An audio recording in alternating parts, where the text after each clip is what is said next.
Senhora Ministra, Senhor Secretário de Estado, Senhoras e Senhores Deputados, muito obrigado pela presença aqui hoje nesta Comissão de Acompanhamento da Covid e, de facto, reforçando as palavras já ditas, fazemos votos que este período da acalmia no combate à pandemia se possa perpetuar, dando-nos margem para podermos, de facto, focar naquilo que foi agora a discussão.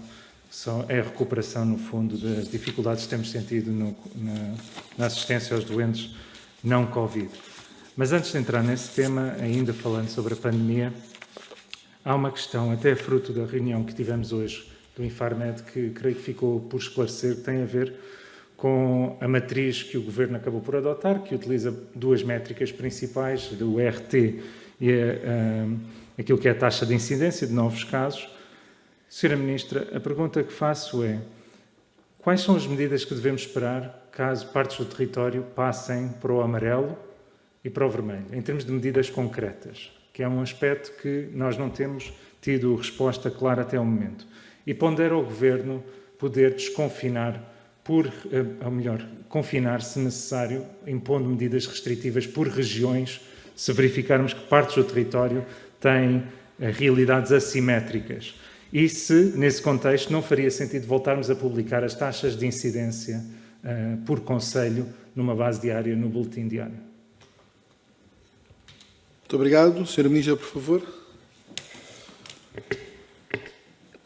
Muito obrigada. Relativamente à questão dos critérios, eles são publicados diariamente, qual é a situação do país relativamente ao risco efetivo de transmissão e à incidência. E, portanto, os portugueses podem acompanhar aquilo que são as principais métricas. Há um conjunto de critérios acessórios que podem também ser acompanhados e que procuramos divulgar, designadamente às terças-feiras, a evolução do processo de vacinação, que também é importante.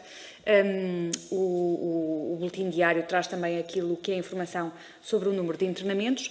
É evidente que a evolução do país é função daquilo que for a sua situação epidemiológica e, portanto, sempre dissemos isso, com transparência, e procuramos garantir que todos compreendem quais são as medidas que são necessárias tomar para que possamos progredir e esperamos que isso possa acontecer. Obrigada. Muito obrigado, Sra. Ministra. Muito obrigado, Sra. Ministra. Sr. Deputado, por favor. Muito obrigado, Sr. Presidente. Sra. Ministra, de facto, creio que há uma enorme incerteza e apenas estou a refletir aquilo que são as mensagens que nós recebemos aqui no Parlamento, porque ainda hoje foi dito que, como seria de esperar, que vai haver um aumento de casos à medida que se vai desconfinando. O importante é que não seja descontrolado, assim como o aumento do RT para cima de 1 também é altamente provável. Apenas queremos perceber caso partes do território entrem nos outros quadrados da matriz, o amarelo, o vermelho, em termos concretos, o que é que isso traduz na vida das pessoas? É isso que as pessoas nos perguntam e muitas vezes temos dificuldades em responder. Mas a Sra. Ministra também levantou a questão da vacinação. É de facto uma missão que todos partilhamos. E a dia 11 de fevereiro, o Grupo Parlamentar do PSD questionou quando seriam vacinados os profissionais de saúde que foram infectados no exercício das suas funções, à semelhança dos restantes elementos de grupos prioritários, como os residentes de lares, que na mesma circunstância já receberam a primeira inoculação da vacina. Ou seja, quanto tempo após testarem positivo poderão ser vacinados? E ainda no caso dos profissionais de saúde que testaram positivo após a primeira inoculação, quanto tempo terão que esperar para receber a segunda dose? Ainda não obtivemos resposta sobre esta questão e, portanto, seria importante percebermos isto e, no fundo, quando é que podemos esperar que todos os profissionais estejam objetivamente vacinados? Muito obrigado. Muito obrigado, Sr. Deputado. Sra. Ministra, por favor, para responder. Sr. Deputado Ricardo Batista Leite, a resposta à segunda questão é simples. Quando a Direção-Geral da Saúde e as entidades técnicas determinarem. Não é uma decisão política, como é evidente, e, portanto, será uma decisão que dependerá dessa avaliação e dessa informação. Da nossa parte, cumpre-nos garantir que há vacinas e a administração das mesmas logo que tal seja determinado. Quanto à questão anterior dos concelhos e de partes do território, eu gostava de recordar que, neste momento, uma vez por semana, nós mantemos a publicação daquilo que são as incidências concelhias. Isso permite a cada concelho ir acompanhando aquilo que é a sua evolução. Também com os senhores secretários de Estado regionais tem sido feito, e com as administrações regionais de saúde, tem sido feito um trabalho de proximidade. Naturalmente que não ignoramos, nem desprezamos, nem desvalorizamos a necessidade que possa haver de agir localmente. Aliás, temos-lo feito, fizemos-lo no verão passado, em 19 freguesias de Lisboa, anteriormente em 5 concelhos, e, portanto, é uma lógica de saúde pública, de precisão, que temos que naturalmente ir acompanhando.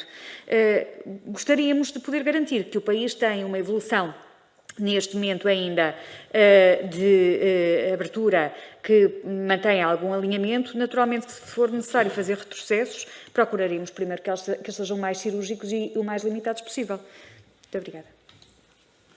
Muito obrigado, Sr. Ministro. Sr. Deputado, por favor, para continuar. Muito obrigado, Sra. Ministra. De facto, o PSD tinha tido aqui uma posição de desconfinamento e eventuais confinamentos que sejam sempre de base local e regional, e entenderíamos que uma abordagem mais clara sobre essa matéria seria útil. Já sobre a vacinação, concordo e compreendo perfeitamente a resposta, mas a verdade é que os órgãos técnicos estão sob a tutela do Ministério da Saúde e já determinaram, no caso dos residentes de lares, apenas se pergunta em relação aos profissionais de saúde se as regras são as mesmas, são diferentes, porque se forem as mesmas já deveriam ter sido vacinados e, portanto, há falta, diria eu, de clareza sobre esta matéria e, mais uma vez, estamos a refletir aqui questões que nos chegam diariamente ao Parlamento. Ainda sobre a vacinação, aquilo que foi anunciado hoje pela Sra. Ministra referia-se à vacinação das pessoas com mais de 80 anos com uma dose. Com 2 doses, ou seja, com a vacinação completa, de acordo com o último dataset que está disponível no site da DGS, até 14 de março estariam vacinadas 16% das pessoas com mais de 80 anos. E, portanto, a pergunta que eu faço é quando é que podemos esperar que as pessoas com mais de 80 anos deste país tenham a imunização completa com as 2 doses previstas. E, de acordo com as atuais previsões de entregas, sabemos que tem havido grandes oscilações da parte da indústria farmacêutica nessas mesmas previsões, quando é que a Sra. Ministra entende que pode haver aqui uma cobertura de 70% da população adulta em Portugal? Porque o Comissário Europeu ainda recentemente falou publicamente num meio de comunicação europeu que esperava que até 15 de julho poderia haver uma imunização de 70% da população adulta na Europa, o que contradiz, de certo modo, os calendários de entrega da parte da indústria. Seria uma excelente notícia, diga-se de passagem. E como temos Conselho Europeu previsto para dia 25, amanhã, em que certamente o tema da vacinação está na agenda, pergunto-lhe se tem alguma novidade sobre esta matéria e quais as expectativas que os portugueses podem ter relativamente à imunização. Muito obrigado pela sua intervenção, Sr. Deputado. Sra. Ministra, para responder, por favor. Muito obrigada, mais uma vez, Sr. Deputado Ricardo Batista Leite, obrigada pelas questões. Quanto à questão da abordagem local, deixe-me sublinhar algo que também era patente, penso eu, na última informação libertada pela Direção-Geral da Saúde, mas, citando de memória dados da semana passada, de quinta-feira da semana passada, nós tínhamos, em termos de concelhos do território continental, 39 concelhos com mais de 120 casos por 100 mil habitantes.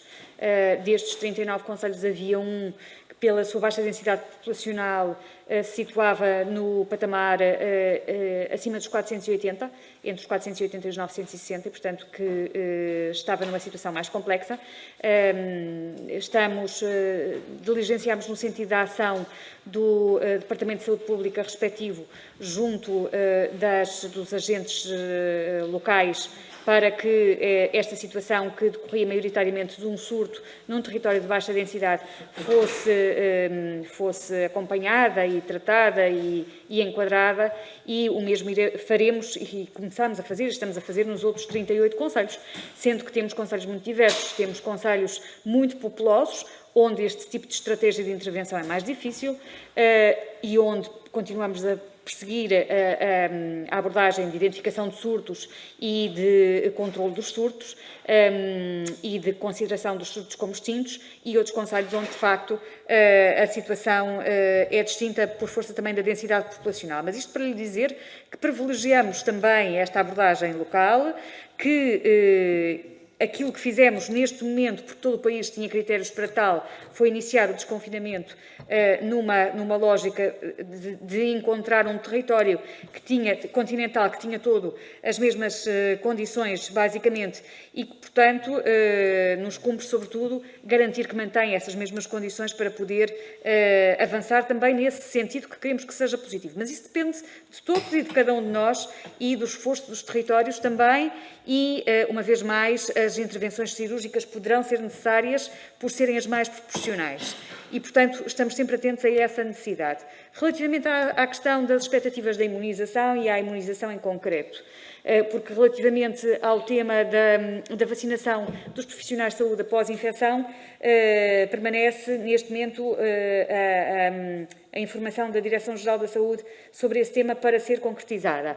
Relativamente às expectativas sobre a imunização, como lhe disse, 83% de imunização das pessoas com mais de 80 anos até ao final desta semana e o número poderá ainda subir um pouco até ao final do mês. É evidente que estamos aqui a falar quer de primeiras doses, quer de segundas doses, mas também sabemos que estas pessoas estão a ser vacinadas com vacina que tem um intervalo entre as duas doses de 21 dias e, portanto, se houver aqui algum calendário, é a força deste calendário da própria administração da vacina. Relativamente àquilo que são as expectativas de imunização dos europeus, aquilo que sabemos e que fazemos como, neste momento, Presidência da União Europeia, é garantir que os contratos que a União assinou são cumpridos pontualmente e temos tido algumas dificuldades que são conhecidas, mas que não nos fazem desistir nem de nos batermos pelo cumprimento dos contratos, nem, sobretudo, de reforçar a capacidade industrial da Europa. Penso que era a isso que o Sr. Comissário também se referia, com um plano ambicioso de reindustrialização da Europa que permita a autonomia face a um conjunto de dependências que temos de países terceiros. Obrigada. Muito obrigado.